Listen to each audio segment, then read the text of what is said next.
Beginning in 2009, winning became a common occurrence in Southern Ohio. The Copperheads strung together 7 consecutive winning seasons. Mike Florak took over the reins as manager heading into the 2009 season. Chris Moore and Tim Culver were Florak's assistant coaches.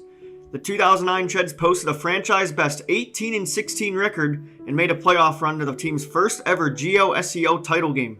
The Copperheads fell to Cincinnati in that game 4-2. Florak, Moore, and Culver all returned for the 2010 season. The Copperheads finished with a 24-16 record, but just missed the playoffs. In 2011, Chris Moore took over as head coach, and in his first season as the man in charge, Moore took the Copperheads to a whole new level, and it all started with bringing in talented ball players. Moore was also an assistant at Shawnee State University. One of his pitchers at Shawnee State was Southern Ohio native Austin Dunphy, who also grew up as a Copperheads fan.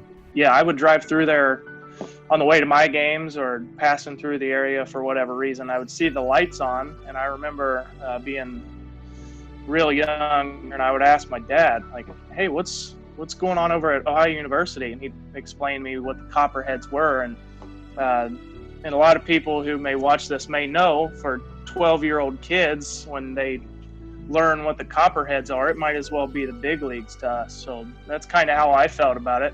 And then I would go to some games as much as I could when I wasn't playing. And that's the way it felt there too. People who don't know, again, the atmosphere there is set up like a professional organization. Dunphy was originally committed to playing summer ball in North Carolina, but after having a few discussions with Moore, Dunphy made a decision to come back home. He's like, well, you know what, we got a spot for you here if you want to come up and play with us. So I was like, absolutely, tell me when to be there. So he's like, tomorrow if you can. So I just packed up my bags, left Charlotte the next day, and one of the greatest days of my life. It was awesome. Out of the bullpen, Dunphy posted an impressive 0.49 earned run average, but he was just one part of a star-studded roster for the 2011 Copperheads Ball Club. We had a great setup. We had some great starting pitchers who would just shove it almost every single time, and then we had a great bullpen too. We had one of the best, if not the best, pitching staff in the Great Lakes League that year, and some power sticks to help us out. So we had about the best scenario you could ask for. It was a talented bunch. There were obviously we had players coming from all over the country, different levels, from Division I through NAI and junior college, and the one thread that we had, and I'd been an assistant coach for a couple of years prior. The one thread we had was we were deep. We were deep on the mound. We had really good really good position players. Not only do we have talented guys, we had guys who put it all together for that 2-month time period, and it was fun. Once we got rolling a little bit with the season and winning some games early on and whatnot, it just kind of snowballed from there. The Copperheads finished the 2011 campaign with a franchise-best 29-13 record. Despite a record-setting season, the Copperheads were unable to take home the GOSCO crown. The Copperheads fielded another solid team in the summer of 2012, which was Moore's final year as head coach. The Cheads offense was fueled by catcher Blaze Salter, and the rotation was anchored by Justin Brantley. The Copperheads were once again unable to claim a title. I thought that team had a very real chance to win the league. Obviously, and if I remember correctly, we had to get by Lima, which Lima was an issue every single year. They are, if there is an equal to the Copperheads, Lima is it probably. But they, if we could figure out a way to get by them, and I thought we had the talent to do it that year, we had a chance to win it. Chris Moore finished his tenure with a 51-30 record, the best record by a manager in Copperheads history. One of Moore's assistants, Jonathan Nichols, who also played for Southern Ohio in 2005, took over as the head coach in 2013. He wasn't able to do it because he got something with Shawnee State where he was going to work in the admissions department, and so he recommended to Dave Palmer, who was the GM at the time, to pretty much promote me into the head job. After graduating from Shawnee State, Austin Dunphy joined Nichols' coaching staff as one of his assistants. I reached out to him. I was like, hey man, I hear you took over. Congratulations. Do you have a spot open for me? He's like, yeah, absolutely. I can't pay you very much, but if you want to come on, yeah, absolutely. I think I made $500 that summer. It was well worth it. I could have made zero, and I had dropped everything. I had a job at the time. I quit that, and I drove over to Athens like 2 days later. Despite the new leadership, the Copperheads continued their winning ways. The Copperheads finished atop the league standings in 2013, but were eliminated by the Lima Locos in the first round of the playoffs. The Copperheads reached the playoffs for the fourth straight season in 2014 with a 23-16 record. Once again, the Copperheads had a star-studded roster consisting of a balanced offense and a strong pitching staff. Aces Brandon Sittinger and Jake Miller led the team to another championship series, but the Copperheads fell to Licking County in that series. The playoff streak continued in 2015 as the Copperheads rode their 22-17 record to a one-game playoff. Unfortunately, Southern Ohio fell to a familiar foe, the Licking County Settlers. 2015 was Jonathan Nichols' final season at the helm, but during his tenure, the Copperheads continually brought in talented athletes and produced winning seasons.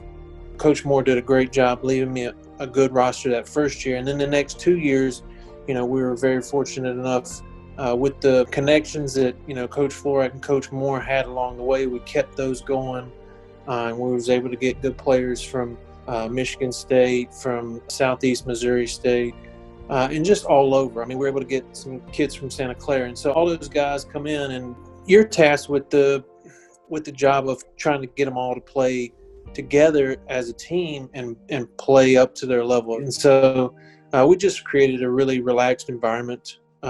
We just gave them a lot of freedom to get better at anything they needed to get better with, and that's what our coaching staff really provided.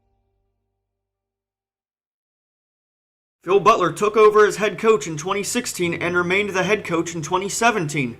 Despite there being a new man in charge, Austin Dunphy remained on the staff as an assistant coach for both of those seasons.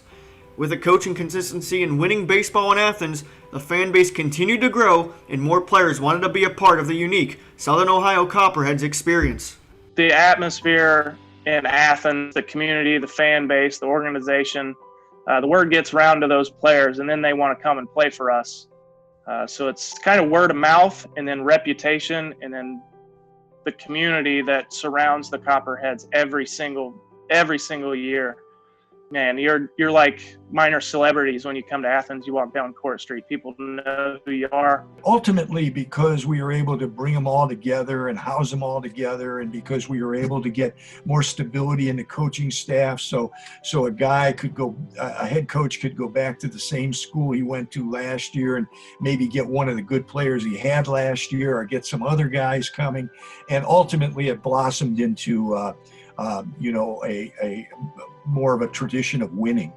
While the coaches continued to bring in talented players, the front office continued to bring in talented college students for internship opportunities. With the Copperheads being a community-owned, student-operated organization, it was the students that ran the show each summer. One of the attractive things when we were talking about doing the Copperheads was having this opportunity for the students again. And the nice thing about it is you're putting on an event that's 20-some games long at home and stuff like that, and road games, and dealing with buses. You're dealing with a lot more aspects to how to put on an athletic event than a one-night event, in Burt Arena or something. With the organization being located in a college town, it made things a lot easier for general managers who are also students to bring in talented individuals from a variety of programs. The organization had built up a great following, and there was a lot of value in it, and you got to stay in Athens for the summer, call it what it is. It gave people a lot of time to just to be laid back while also getting some great experience. I think it speaks to the talent that's at Ohio University and the undergrad system. One of the things that we found a great deal of success with was we looked at the organization as a whole, and we said, what departments do we want to create? What are we missing? What's existed previously? What do we want to create? How do we bring this to life? And whether that's the broadcast journalism piece, media, comms, ticketing, partnerships, marketing, all of those disciplines and verticals that we wanted a dedicated person to oversee, we had an intentional recruiting process.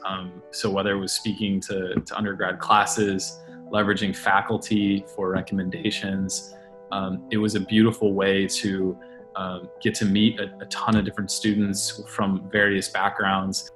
Like many players and coaches hear about the Copperheads from each other, college students also hear about the Copperheads internship through their classes and student organizations.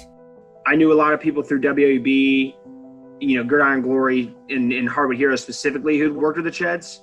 Had a great time living in Athens. That was another thing, was like, I was paying for a place down in Athens my very first summer there, or my first summer off campus. So I thought, great opportunity to stick around and kind of have my own Athens, which is really what it felt like, and have kind of a tight-knit group of people I already knew.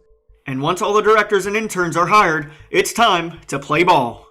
I thought, man, what a challenge it is for the GM to be able to manage all those students, and try to keep them focused and going in the right direction. But it was really incredible to have them all, because they all could bring different expertise and they were working pretty hard. Most all of them would work pretty hard toward the outcome that you wanted. And it was great. It felt like summer camp at times, like, hey, we're all one team, we're all one unit. How can we come together and produce the best quality product for our fans, for our players, and drive business results, right? Like that was the thought and the mentality of just how do we rally everyone together, leverage the experiences and the perspectives that everyone brought, which was from a variety of different places. Some people loved baseball, had a background in the sport and wanted to work in it for the rest of their careers. Others had very little interest, but to your expertise and what you're studying right now, wanted to explore a certain discipline within the larger scope of the organization. So I think everyone, we spent a lot of time meeting with, as a unit on campus in the off season to create a strategic plan to execute against. I thought that the people that were working for me and with us, learned a lot. Some things I hope that they still have taken away and used today. Maybe it's from a sales standpoint, but I think at the end of the day, our biggest thing was, empathy and just doing what you say you're going to do. Were the two biggest things that I hope people took from that summer as, hey, this will help me no matter what role I do, no matter what industry I'm in. If you have those two things in your back pockets, that will allow you to be very successful. Loved all the people that I got into it with. I was in a position where I got to kind of help hire on people who were working with me, which was really, really helpful in terms of my comfort level there, and knowing that we had a great staff to go to the ballpark with every day. What does Andy always say? Community owned, student operated. I always thought that was a really cool tagline and a really cool thing to hang your hat on if you're the Copperheads. And I thought that it was just the best organization in the league because of all the enthusiasm surrounded, that was brought to the ballpark by all the students that I was around. So it was just overall, it exceeded my expectations even in terms of what I heard. With the Copperheads continuing to head in an upward trajectory both on the baseball field and in the front office, it was only a matter of time as to when the Southern Ohio Copperheads would take home a Great Lakes Summer Collegiate League title.